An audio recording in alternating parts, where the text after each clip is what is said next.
شیر خان اور گل خان اپنے سی او کے سامنے کرسیوں پر بیٹھے ہوئے تھے۔ سی او نے نقشے پر انگلی رکھتے ہوئے کہا، اس نقشے سے ہمیں ان جگہوں کا علم ہو گیا ہے جنہیں دہشت گرد اپنا نشانہ بنانے والے ہیں۔ ہم نے وہاں سیکیورٹی کا پورا بندوبست کر لیا ہے۔ جو اسلحہ ہمیں ہائیڈ آؤٹ سے ملا ہے وہ اسرائیل کی آرڈیننس فیکٹری کا بنا ہوا ہے۔ یہ اسلحہ اسرائیلی حکومت نے بھارت کو سپلائی کیا ہے۔ باقی باتیں کل ہوگی، ابھی تم لوگ جا کر آرام کرو۔ کمانڈو شیر خان اور کمانڈو گل خان السلام علیکم کہہ کر سی او کے کمرے سے باہر آ گئے۔ وہاں سے وہ واپس اپنے اپنے کوارٹر میں آ گئے۔ کھانا کھانے کے بعد وہ سو گئے اور شام کو بیدار ہوئے۔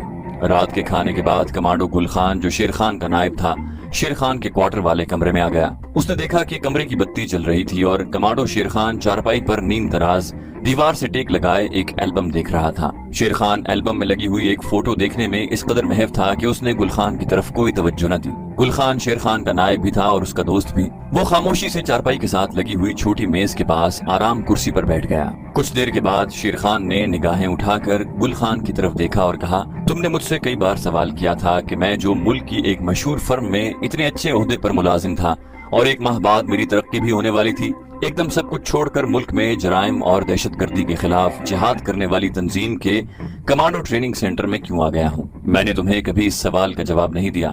آج میرا جی چاہتا ہے کہ میں تمہیں بتا دوں کہ یہ انقلاب میرے اندر کیسے آیا ہے اور میں نے اتنی اچھی ملازمت چھوڑ کر اس کمانڈو تنظیم میں شرکت کیوں کی۔ شیر خان نے البم میں سے ایک فوٹو نکال کر گل خان کو دکھائی۔ اس فوٹو میں ایک خوش شکل خاتون 2.5-3 سال کے لڑکے کو اپنے ساتھ لگائے مسکرا رہی تھی۔ کمانڈو شیر خان نے کہا، یہ میری بیوی عارفہ اور میرے اکلوتے بیٹے عامر کی فوٹو ہے۔ ہم دونوں میاں بیوی ایک دوسرے سے بہت محبت کرتے تھے۔ اللہ نے ہمیں عامر کی شکل میں ایک بڑا پیارا سا لڑکا عطا کیا تو ہماری محبت کے رشتے اور گہرے ہو گئے۔ مجھے یاد ہے جب کبھی مجھے ملازمت کے سلسلے میں کسی دوسرے شہر جانا پڑتا تو میری بیوی عارفہ خط میں لکھتی تھی، شیر خان تم گھر میں نہیں ہوتے تو گھر کی ایک ایک چیز مجھے تمہاری یاد دلاتی ہے۔ عامر بار بار مجھ سے پوچھتا ہے، ڈیڈی کہاں ہیں؟ ڈیڈی کو بلاؤ، میں ڈیڈی کے پاس جاؤں گا، وہ تمہیں بہت یاد کرتا ہے۔ میں اسے ادھر ادھر کی باتوں سے بہلانے کی کوشش کرتی رہتی ہوں۔ وہ دن کب آئے گا جب تم گھر میں داخل ہوگے اور میں تمہارا مسکراتا ہوا چہرہ دیکھوں گی اور تم عامر کو گود میں اٹھا کر پیار کرو گے۔ کمانڈو شیر خان نے گہرا سانس لیا اور خاموش ہو گیا۔ گل خان اس کے سامنے کرسی پر بیٹھا شیر خان کا فیملی فوٹو دیکھ رہا تھا۔ شیر خان کہنے لگا، اس روز ہمارے بیٹے عامر کی سالگرہ تھی۔ کمرہ مہمانوں سے بھرا ہوا تھا، رنگ برنگے جھنڈے اور غبارے لگے تھے۔ میرے بیٹے عامر نے بڑے خوبصورت کپڑے پہنے ہوئے تھے، اسے ڈھیر سارے تحفے ملے تھے۔ عامر کو کھلونا مشین گن بڑی پسند تھی، میں نے اسے کھلونا مشین گن کا ہی تحفہ دیا تھا۔ وہ اپنی دادی کی گود میں بیٹھا مسکرا رہا تھا، سارا گھر روشنیوں میں جگمگ کر رہا تھا۔ عارفہ نے بھی خوبصورت کپڑے پہن رکھے تھے، وہ مہمان عورتوں سے مسکرا مسکرا کر باتیں کر رہی تھی۔ میز پر کیک پڑا تھا جس پر ننھی ننھی موم بتیاں روشن تھیں۔ پھر عارفہ نے بیٹے عامر کو گودی میں اٹھایا اور کیک کے پاس لے جا کر کہا، عامر بیٹا پھونک مار کر موم بتیاں بجھاؤ۔ عامر نے آہستہ سے پھونک ماری، صرف ایک موم بتی بجھی، باقی کی موم بتیاں عارفہ نے بجھا دی۔ سب نے تالیاں بجا کر سالگرہ کی مبارکباد دی۔ Happy birthday to you. مہمانوں میں کیک کاٹ کر تقسیم کیا گیا، چائے آ گئی۔ ننھا عامر دادی کی گودی میں بیٹھا کھلونا مشین گن کا ٹریگر دبا کر کھیل رہا تھا۔ مشین گن کی نالی میں سے تڑ تڑ کی آواز کے ساتھ شرارے سے نکلتے، جنہیں دیکھ کر عامر بہت خوش ہوتا۔ سالگرہ کی تقریب رات گئے تک جاری رہی، پھر ایک ایک کر کے سارے مہمان سالگرہ کی مبارکیں دیتے رخصت ہو گئے۔ میں، میری والدہ اور عارفہ بیٹے عامر کو لے کر اپنے بیڈ روم میں آ گئے۔ بیٹا عامر بار بار کھلونا مشین گن کو چلا رہا تھا اور خوش ہو رہا تھا۔ پھر اچانک کھلونا مشین گن بند ہو گئی۔ بیٹا عامر رونے لگا، ڈیڈی یہ خراب ہے۔ عارفہ نے کہا، لاؤ مجھے دکھاؤ۔ اس نے بھی چلانے کی کوشش کی مگر کھلونا مشین گن نہ چلی۔ پھر میں نے اسے چیک کیا، معلوم ہوا کہ اس کے سیل پرانے تھے جو اب کام نہیں کر رہے۔ میں نے کہا، میں بھی مارکیٹ میں جا کر نئے سیل لے کر آتا ہوں۔ اس وقت باہر آسمان پر بادل چھا رہے تھے اور ہلکی ہلکی بجلی بھی چمکنے لگی تھی، جس کی چمک بیڈ روم کی کھڑکی میں سے نظر آ جاتی تھی۔ والدہ اور عارفہ نے مجھے روکا کہ اتنی رات ہو گئی ہے، بارش بھی آنے والی ہے، میں نہ جاؤں، صبح سیل آ جائیں گے۔ لیکن مجھے اپنے بیٹے کی خوشی منظور تھی جو کھلونا مشین گن کے نہ چلنے سے اداس ہو گیا تھا۔ میں اس کی سالگرہ کے دن اسے اداس نہیں دیکھ سکتا تھا۔ میں نے عارفہ سے کہا، چوک والا سٹور کھلا ہوگا، میں بھی سیل لے کر آ جاؤں گا، اور میں سب کے منع کرنے کے باوجود مکان سے باہر نکل آیا۔ باہر بجلی کسی وقت ضرور چمک رہی تھی مگر بارش نہیں ہو رہی تھی۔ مجھے کیا معلوم تھا کہ اس رات مجھ پر کتنی بڑی قیامت گزرے گی۔ اس کے بعد کیا ہوا؟ شیر خان اپنے مکان سے نکل کر تیز تیز قدموں سے مارکیٹ کی طرف چل پڑا۔ رات کے 11 بجے کا وقت ہوگا، بجلی چمک رہی تھی، بادلوں کی ہلکی ہلکی گرج سنائی دے رہی تھی۔ شہر کی سڑک سنسان پڑی تھی، دور کچھ فاصلے پر مارکیٹ کی روشنیاں جھلملا رہی تھیں۔ شیر خان اسی مارکیٹ کی طرف جا رہا تھا۔